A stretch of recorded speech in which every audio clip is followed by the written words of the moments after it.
Hello friends, welcome back to our channel think talks by యువ. మీరు కనుక నా ఛానల్ని మొదటిసారి విజిట్ చేసినట్లయితే దయచేసి నా ఛానల్ని సబ్స్క్రైబ్ చేసుకోండి అండ్ షేర్ చేయండి. నోటిఫికేషన్ బెల్ని ఆల్లో సెట్ చేసుకోండి. ఈ మధ్య నేను భారతదేశానికి ఉన్నటువంటి అప్పు గురించి, ఐఎంఎఫ్ గురించి, అలాగే వరల్డ్ బ్యాంక్ గురించి ఒక వీడియో క్లుప్తంగా చేయడం జరిగింది. దాన్ని మీరు తప్పకుండా చూసి లైక్ చేసి షేర్ చేసి మీ అభిప్రాయాన్ని కూడా అందులో కామెంట్ చేయండి. అలాగే ఈ ఛానల్ చిన్న పెద్ద ప్రతి విషయం గురించి, ప్రపంచం మొత్తంలో జరుగుతున్నటువంటి అన్ని విషయాల గురించి మీకు వివరంగా తీసుకొచ్చి మీ ముందు పెట్టడం జరుగుతుంది. కాబట్టి తప్పకుండా నా ఛానల్ని సబ్స్క్రైబ్ చేసుకోండి. అయితే ఈరోజు నేను మీతో విశ్లేషించాలనుకుంటున్న అంశం, పిల్ల చిగ్గొడ్డు నెక్కిరించింది. అవును ఫ్రెండ్స్, నిజమే. మీకు కామెడీగా అనిపిస్తుందా? కానీ నిజానికి ఇదే జరుగుతుంది. మనం ఈరోజు విశ్లేషించుకోవాలనుకుంటున్న అంశం బంగ్లాదేశ్. ఈ మధ్యకాలంలో బంగ్లాదేశ్ ఇంటరియం గవర్నమెంట్ మొహమ్మద్ యూనుస్ అనే వ్యక్తి భారతదేశానికి డైరెక్ట్గా బెదిరించటం, డైరెక్ట్గా సవాళ్లు విసరటం లాంటివి చేస్తున్నాడు అనమాట. అయితే ఇతను చేస్తున్న బెదిరింపులు ఏంటిదో చూద్దాం. ఈ మొహమ్మద్ యూనుస్ అనే వ్యక్తి నోబెల్ ప్రైజ్ గ్రహీత. ఇతనికి రాజకీయాలకు ఎటువంటి సంబంధం లేదు. బట్ ఏంటంటే అక్కడ జరిగినటువంటి సందర్భాల రీత్యా అమెరికాలో ఉన్నటువంటి ఇతన్ని తీసుకొచ్చి ఇక్కడ ఇంటరింగ్ గవర్నమెంట్కి ప్రస్తుతానికి తాత్కాలిక లీడర్గా ఇతన్ని చేసి కూర్చోపెట్టారనమాట.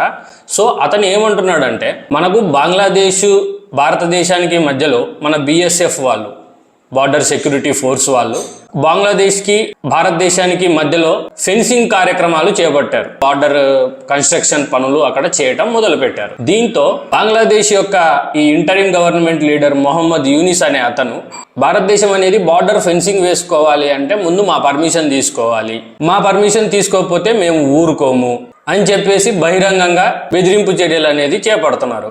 అంతేకాకుండా ఒకవేళ భారతదేశ గవర్నమెంటు మా ప్రమేయం లేకుండా, మా అనుమతి లేకుండా ఒకవేళ బార్డర్ సెక్యూరిటీ ఫోర్స్ వాళ్ళతో కలిసి బార్డర్ ఫెన్సింగ్ అనేది ఏర్పరుస్తుంటే, బంగ్లాదేశ్కున్న మా సరిహద్దుల్లో బంకర్లు తయారు చేసుకొని అవతల భారతదేశం వైపు ఉన్నటువంటి రైతులు ఎవరైతే అక్కడ పంటలు పండించుకుంటున్నారో వాళ్ళ మీద కాల్పులు చేయడం జరుగుతుంది అని ఇలాంటి బెదిరింపు వ్యాఖ్యలు అనేటివి చేస్తున్నాడు అనమాట.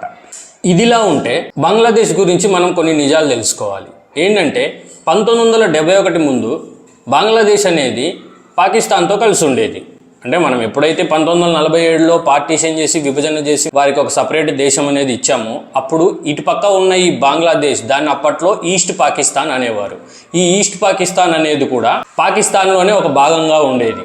అయితే విడి దేశం అనేది ఏర్పడ్డ తర్వాత ఒక 20-30 సంవత్సరాల ఈ కాలంలో పాకిస్తాన్ లీడర్లు అనేటువంటి వాళ్ళు ఎంత క్రూరంగా ప్రవర్తించారు అంటే ఈ బంగ్లాదేశీయుల మీద, పాకిస్తాన్ యొక్క నేషనల్ లాంగ్వేజ్, జాతీయ భాషను ఉర్దూగా ప్రకటించుకోవడం జరిగింది. అయితే ఉర్దూగా చేసినప్పుడు ఈ ఈస్ట్ పాకిస్తాన్లో ఉన్నటువంటి ఈ బంగ్లాదేశీయులకు, వారికి ఆల్రెడీ బంగ్లాదేశీ బెంగాలీ అనే లాంగ్వేజ్ ఉంది ఆల్రెడీ. సో వాళ్ళు ఏం చేశారంటే, ఈ పాకిస్తాన్ అధికారులు, ఈ పాకిస్తాన్ గవర్నమెంట్, పాకిస్తాన్ వీళ్ళకు సంబంధించినటువంటి మొత్తం ఈ ఎస్టాబ్లిష్మెంట్ని ఈ బంగ్లాదేశీ వాళ్ళు వ్యతిరేకించారు. ఎప్పుడైతే ఈ పాకిస్తాన్ వాళ్ళు జాతీయ భాషను ఉర్దూగా ప్రకటించడం జరిగిందో, పెద్ద ఎత్తున ఈ బంగ్లాదేశీ వాళ్ళు నిరసనలు తెలుపుతూ వ్యతిరేకించడం జరిగింది. అప్పుడు ఈ పాకిస్తాన్ చేసినటువంటి తప్పు ఏంటంటే, ఈ పాకిస్తాన్ ఆర్మీ వాళ్ళని పంపించి, ఈస్ట్ పాకిస్తాన్ లోకి ఈ పాకిస్తాన్ ఆర్మీ వాళ్ళని పంపించి, ఎవరైతే ఉర్దూను తమ దేశీయ భాషగా ఒప్పుకోరో వాళ్ళ మీద దాడులు చేయించి, వారందరి మీద చాలా ఘోరమైనటువంటి దాడులు పాకిస్తాన్ ఆర్మీ ద్వారా చేయించింది.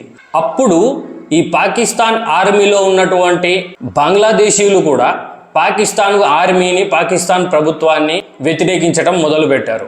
దాంతో ఆ ఈస్ట్ పాకిస్తాన్లోకి పాకిస్తాన్ ఆర్మీ వాళ్ళు వెళ్ళి, ఎవరైతే ఒప్పుకోలేదో అక్కడ ఉన్నటువంటి వారి భార్యలను మానభంగాలు చేసి, 10 లక్షల మందిని మహిళలను మానభంగాలు చేసి, 20 లక్షల మంది మగవారిని హతం చేసి ఒక పెద్ద మారణకాండను సృష్టించారు, కేవలం ఒక ఉర్దూ భాష కోసం. అప్పుడు 1971లో మన భారత ప్రభుత్వానికి సంబంధించినటువంటి భారత సైనికులు ఈస్ట్ పాకిస్తాన్, బంగ్లాదేశ్లోకి వెళ్ళి అక్కడ ఉన్నటువంటి పాకిస్తాన్ ఆర్మీని ఓడించి, బంగ్లాదేశ్లో ఉన్నటువంటి పాకిస్తాన్ ఆర్మీ 93,000 మంది పాకిస్తాన్ ఆర్మీలను భారతదేశం కస్టడీలోకి తీసుకోవడం జరిగింది.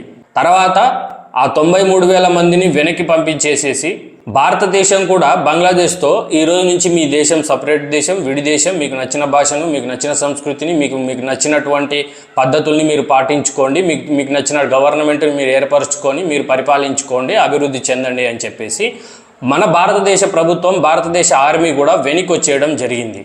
అయితే ఎప్పుడైతే బంగ్లాదేశ్ అనే విడి దేశం ఏర్పడిందో దానికి మొదటిగా ప్రెసిడెంట్ అయినటువంటి వ్యక్తి షేక్ ముజిబుర్ రెహమాన్. ఈ షేక్ ముజిబుర్ రెహమాన్ అనే అతను బంగ్లాదేశ్కి ఫస్ట్ ప్రెసిడెంట్ అన్నమాట. సో ఈ ఫస్ట్ ప్రెసిడెంట్ చేసిన పని ఏంటంటే, మనం ఒక రకంగా చెప్పాలంటే తప్పు అనాలి. మన పాస్ట్లో చేసినటువంటి చిన్న చిన్న మిస్టేక్ల వల్లే ప్రజెంట్ పరిస్థితులు అనేటివి ఏర్పడుతుంటాయి అన్నమాట మనకి.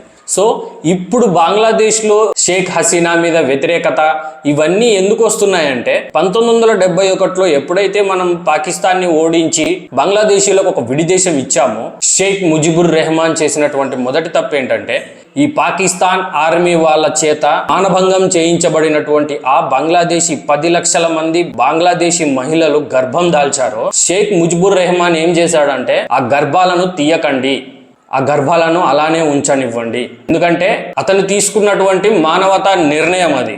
ఆ గర్భాలను తీయకుండా వాటిని అట్లానే వాళ్ళని మీ కొడుకుల్లాగానే కూతుర్లలాగానే మీరు చూసుకోండి, పెంచుకోండి అని చెప్పేసి అతను స్టేట్మెంట్ ఇవ్వడం జరిగిందనమాట.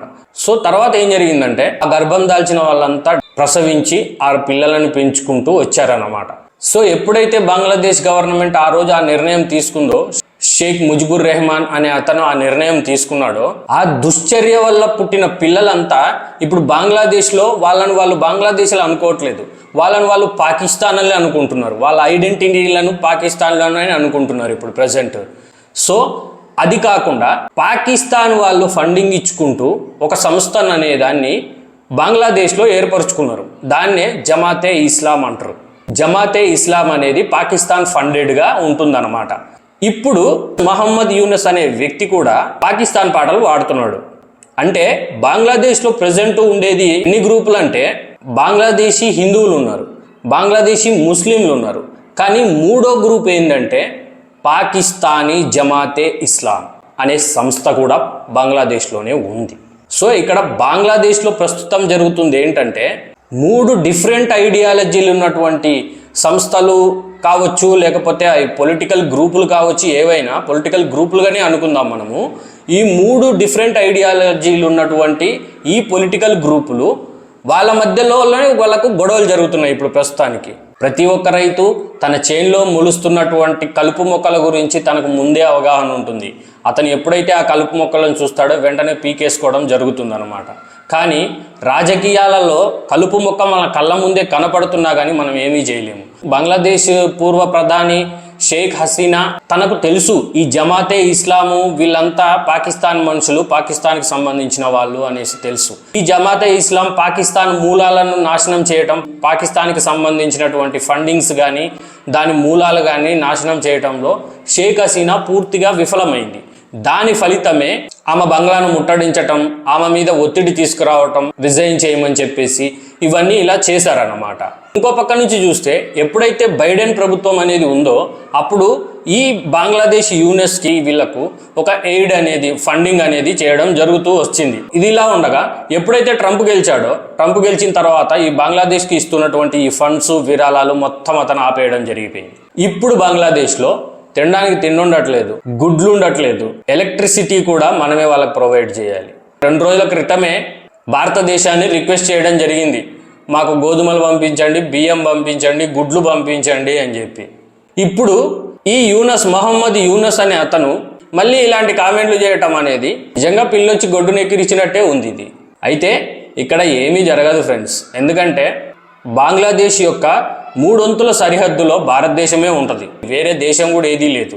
అలాంటిది వీళ్ళు మనతోటే ఇలా బెదిరించటము, వాళ్ళ కామెంట్స్ చూసుకొని నవ్వాలో, మేము భారతదేశం మీద యుద్ధం చేస్తాం, భారత్ను ఓడించేస్తాము, మా ఆర్మీ పవరు, మా బంగ్లాదేశ్ యొక్క ఎయిర్ ఫోర్స్ పవర్ ముందు భారతదేశం దేనికి పనికిరాదు అని ఇలాంటి కామెంట్స్ చేయటము, ఇవన్నీ చూస్తుంటే మనకు నవ్వాలో, ఏడవాలో, బాధపడాలో కూడా అర్థం కాదు. ఈ బంగ్లాదేశ్ వాళ్ళు, ఈ బంగ్లాదేశ్ యూనస్ కథం అయిపోయింది, అతని పని అయిపోయింది ప్రస్తుతానికైతే. సో ఇది ఈరోజు నేను మీతో చెప్పదలుచుకున్నది.